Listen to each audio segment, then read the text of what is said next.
सबसे पहले परिचय होता है।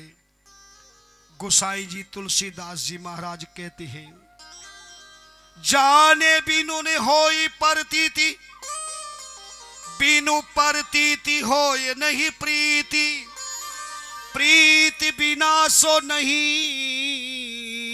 दृढ़ाई, जिमि खगेश जल की चिकना।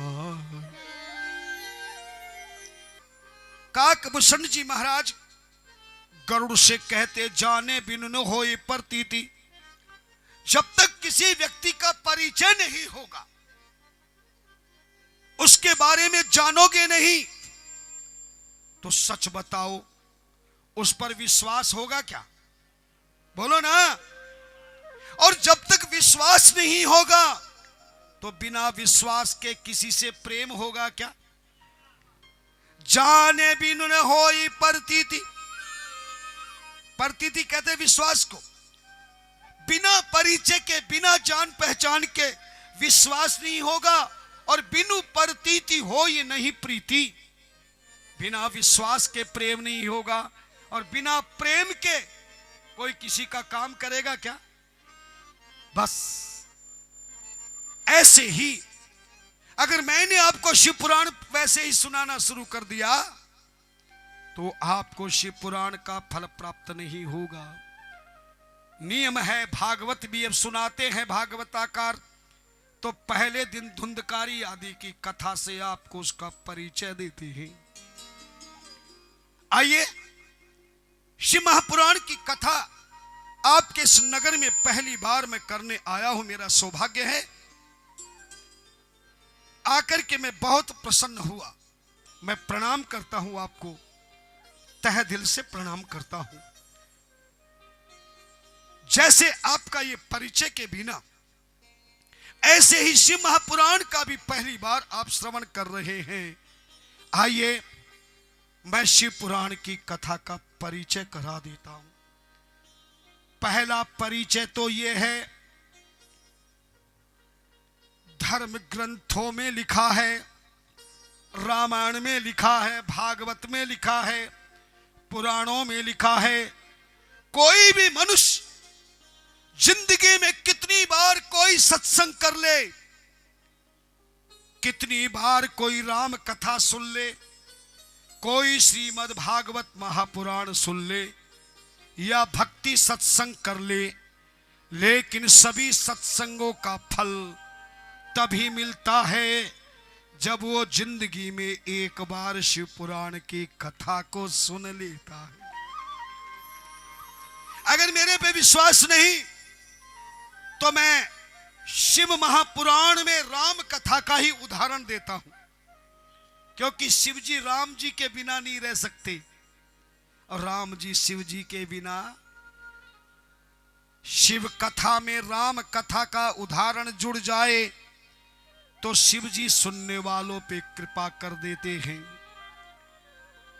विश्वास नहीं, शिव पुराण की कथा के बिना जीवन में कितनी भी सत्संग कोई सुने वह अधूरी होती है।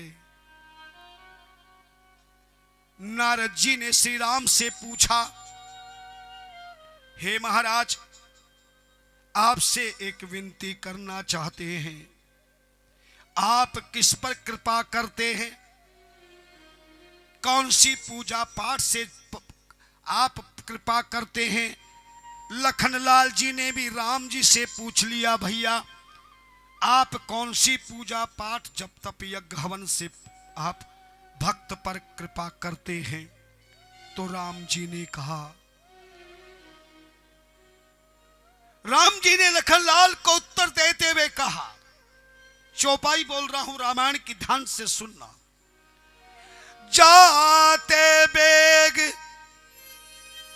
जाते बेग द्रवऊ मैं भाई, अरे सो मम भगति भगति सुखदाई, सो मम भगति भगति सुखदाई। ए लखनलाल, जाते बेग द्रवऊ में भाई, जिससे मैं बहुत जल्दी प्रसन्न हो जाता हूं, वो मेरी केवल भक्ति है। क्या है? जाते बेग द्रवऊ में भाई अलखलाल, जिससे मैं प्रसन्न होता हूं मेरी भक्ति है। तभी नारद जी ने पूछ लिया, नारद जी ने पूछा, आपने लखनलाल को कहा कि मैं भक्ति से प्रसन्न होता हूं महाराज, लेकिन ये भक्ति कहां मिलेगी?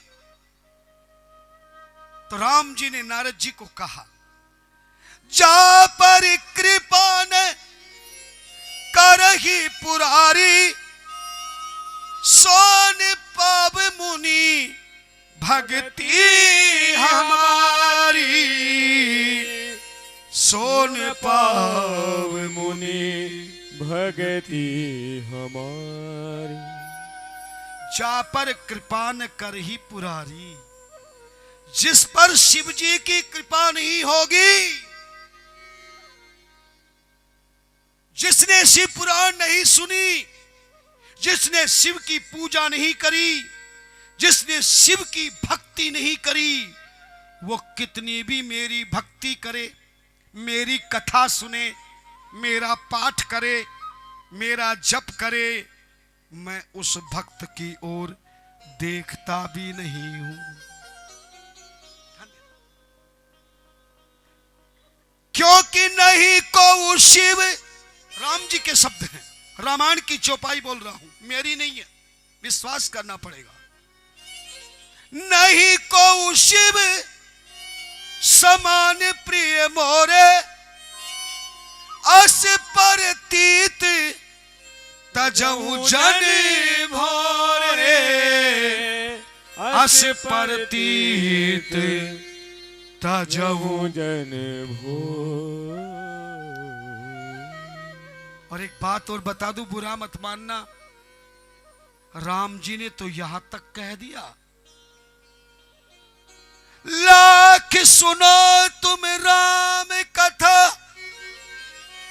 सत्संग सुनो हजार, जब लग शिव कथा सुनी नहीं, तो आधा फल बेकार।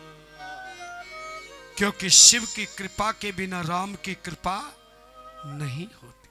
समझ में आ गई? अब तो विश्वास हो गया कि और सुनाऊं?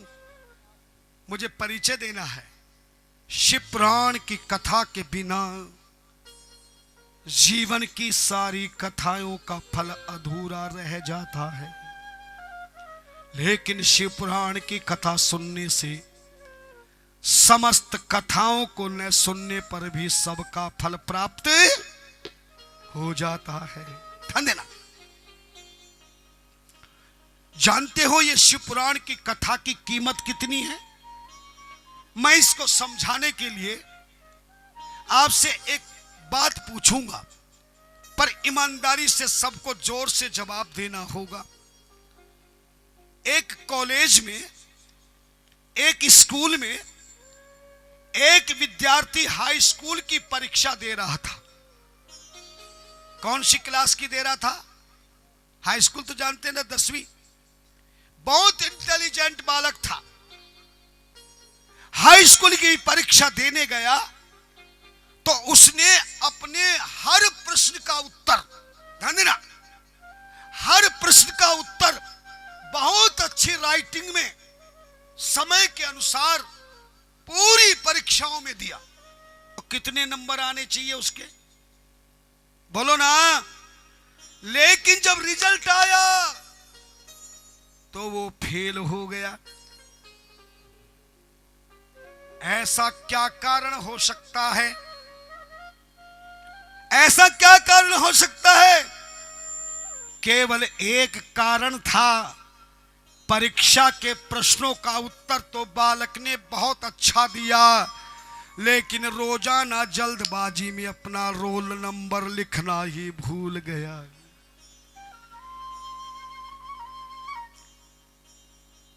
ध्यान देना, यह शिव महापुराण की कथा भी ऐसे ही कीमती है, प्रमुख है। रोल नंबर लिख करके अगर प्रश्नों का उत्तर गलत भी दोगे तो जो सही होगा उसका नंबर तो मिलेगा ना, लेकिन रोल नंबर ही भूल गए तो लिखने के बाद भी लाभ नहीं मिलेगा। आइए, आज आपको सौभाग्य मिला है। शिव पुराण में 9 दिनों तक मैं क्या क्या सुनाऊंगा, आज पहला दिन परिचय दे रहा हूं। हाथ जोड़कर बैठे, आप जितने बैठे हैं, सनातन धर्म को मानने वाले कोई भी भक्त शिवलिंग की पूजा तो करते होंगे ना। आप शिव की पूजा तो करते हैं, लेकिन फिर भी दुखी है। आप में से कोई ऐसा परिवार नहीं जो इस पंडाल में खड़े होकर छाती ठोक कर कहे, महाराज मैं इस नगर का सबसे बड़ा सुखी इंसान हूं। है कोई? आपकी बात तो छोड़ो, आपके पूरे जिले के किसी घर से भी आप एक व्यक्ति भी नहीं ला सकते जो ये कह सके कि मैं सुखी हूं। कोई शरीर से दुखी है, कोई परिवार से दुखी है, कोई कारोबार से दुखी है, कोई व्यापार से दुखी है, कोई रिश्तेदार से दुखी है, कोई अपने व्यवहार से दुखी है, कोई अपने आहार से दुखी है, कोई अपने विचार से दुखी है, कोई आपसी तकरार से दुखी है ना। कोई महंगाई की मार से दुखी है, कोई किसी के प्यार से दुखी है। हर इंसान दुखी है।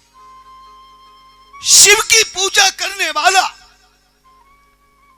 बताऊंगा मैं आगे की कथा में, शिव पुराण में लिखा है, एक लोटा जल का कोई शिवजी को चढ़ा दे, केवल एक लोटा, जिंदगी में एक बार। कितनी बार लिखा है? जिंदगी में एक बार एक लोटा जल का चढ़ा दे, उसकी जिंदगी भर कोई दुख नहीं आ सकता। कोई एक बार प्रभु का नाम मुख से बोल दे, केवल एक बार प्रभु का नाम कोई मुख से बोल दे, तो उसके जिंदगी के सारे कष्टों दूर हो जाएंगे। मैं नहीं कह रहा हूं, तुलसी जी ने रामायण में बताया है, जपहि नाम जन आरत भारी, मिटहि कुसंकट होय सुखारी। एक बार मंत्र जाप कर ले, राम का नाम ले ले, तो सारे दुख मिट जाते हैं। और एक बात बता दूं, एक बार कोई राम कथा सुन ले, एक बार कोई शिव कथा सुन ले, एक बार कोई भागवत सुन ले, तो उसके सारे दुख दूर हो जाते हैं। अगर फिर भी आपको विश्वास नहीं, उदाहरण दे रहा हूं, रामायण का उदाहरण है। केवल एक बार, कितना दुखी इंसान हो, कितना परेशान इंसान हो, कोई दुनिया का दुख हो, परेशानी हो, केवल एक बार राम कथा सुन लो, मैं गारंटी देता हूं आपकी जिंदगी में कभी दुख नहीं जाएगा। लेकिन आज तो लोग न जाने कितनी बार राम कथा सुने हैं, कितनी भागवत सुने हैं, कितने बड़े बड़े बार कीर्तन किया है, भजन किया है, कभी दुख दूर नहीं हुआ। जरा देखिए कैसे प्रभु की कथा से दुख दूर होता है। अगर सुंदरकांड कभी पढ़ा हो, पढ़ा कि नहीं आपने, कभी सुना कि नहीं? सुना होगा, हनुमान जी सीता की खोज करने गए। सीता जी कौन से पेड़ के नीचे बैठी थी? अशोक पेड़ के नीचे, है ना। हनुमान जी अशोक वृक्ष के ऊपर बैठे थे। उस समय हनुमान जी ने कानों से सुना, आंखों से देखा, उसका वर्णन तुलसीदास जी ने खुद रामायण के सुंदरकांड में किया है कि देख परम विरहाकुल सीता, इतनी दुखी सीता को देखा कि सो क्षण कपि ही कलप सम बीता। हनुमान जी का एक पल एक कल्प के समान बीतने लगा। क्या देखा हनुमान जी ने? हनुमान जी ने सुना और देखा। ध्यान देना बेटा, हनुमान जी ने देखा और सुना कि सीता जी ने त्रिजटा से कुछ कहा है। त्रिजटा सन बोली कर जोरी, मात विपत संगनैति तू मोरी, तजऊ देह कर बेग उपाई, दुसह वीरह अब सही नहीं जाई, आन काठ कचुचिता बनाई, मात अनल पुनि देह लगाई। ध्यान देना, जब कोई आदमी अपने शरीर का त्याग करने को तैयार हो जाए,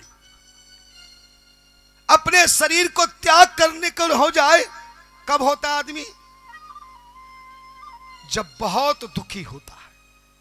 सीता जी ने त्रिजटा नाम की राक्षसी से कहा, हे माता, तूने मुझे अपनी बेटी बनाया है, तो आज मेरे पे उपकार कर दे, कहीं से लकड़ियां इकट्ठी करके चिता बना दे, मैं उस पर बैठ जाती हूं, तू आग लगा दे, मैं जलना चाहती हूं।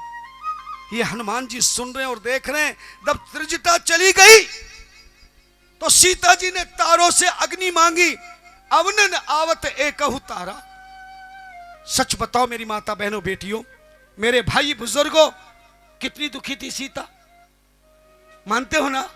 हनुमान जी भी घबरा गए, लेकिन जैसे ही इतनी दुखी सीता को हनुमान जी ने राम कथा सुनाई, बोले राम कथा गुण वर्णन लागा, राम कथा गुण वर्णन लागा, राम कथा गुण वर्णन लागा, राम कथा गुण वर्णन लागा। लिखा है, तो सुनत ही सीता कर दुख भागा, सुनत ही सीता कर दुख भागा।